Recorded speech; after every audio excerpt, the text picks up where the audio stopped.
صباح الفل عليكم وكل سنه وانتم طيبين جميعا يا رب، وكل ايامكم تكون اعياد وانتم بخير وصحه وسعاده. ايه بقى يا اخوانا، في بجد والله العظيم من يوم ما كابتن حسام حسن اعلن القائمه المبدئيه بتاعه منتخب مصر اللي هتلعب في كاس العالم، واحنا عايشين في موال وصداع مش طبيعي، وكل يوم نفتح التلفزيون نلاقي ما ورناش حاجه غير ان مصطفى محمد ما راحش المنتخب، نبص في السوشيال ميديا نلاقي ما ورناش حاجه غير ان مصطفى محمد ما راحش المنتخب، ومؤامره وقرار ظالم وهو واخد لعيبه الاهلي، واصل كابتن حسام حسن اهلاوي. والحاجه اللي تضحك بقى ان كابتن شيكابالا طالع في قهوه فاي يقول ايه، هو ما خدش مصطفى محمد يعني كل ده عشان حضر ماتش الزمالك في الاستاد، الماتش اللي خدوا فيه الدوري.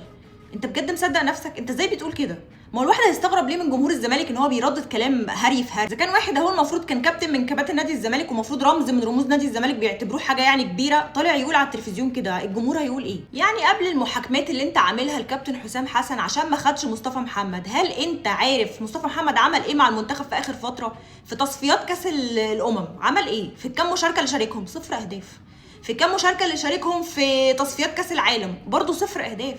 في الكام مشاركه اللي شاركهم في كاس الامم نفسه؟ 0 اهداف. ليه يقتنع بيه؟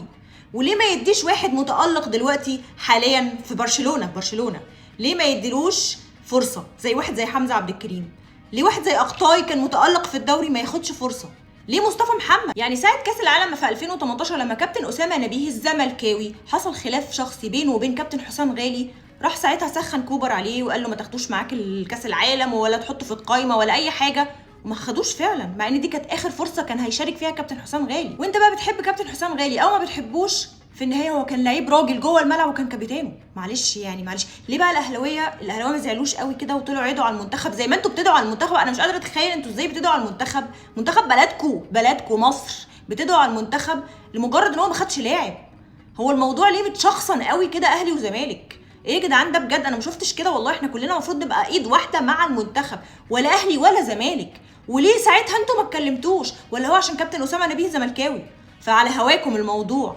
لو كان استبعد كل لعيبه الاهلي كان هيبقى بالنسبه لي كنتوا هتعملوا تمثال في النادي.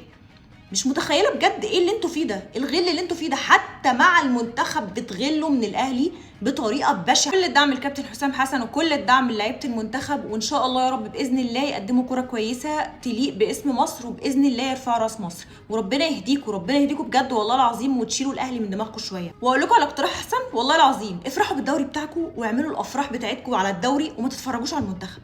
والله ما تتفرجوش على المنتخب، يمكن ربنا يكرمنا.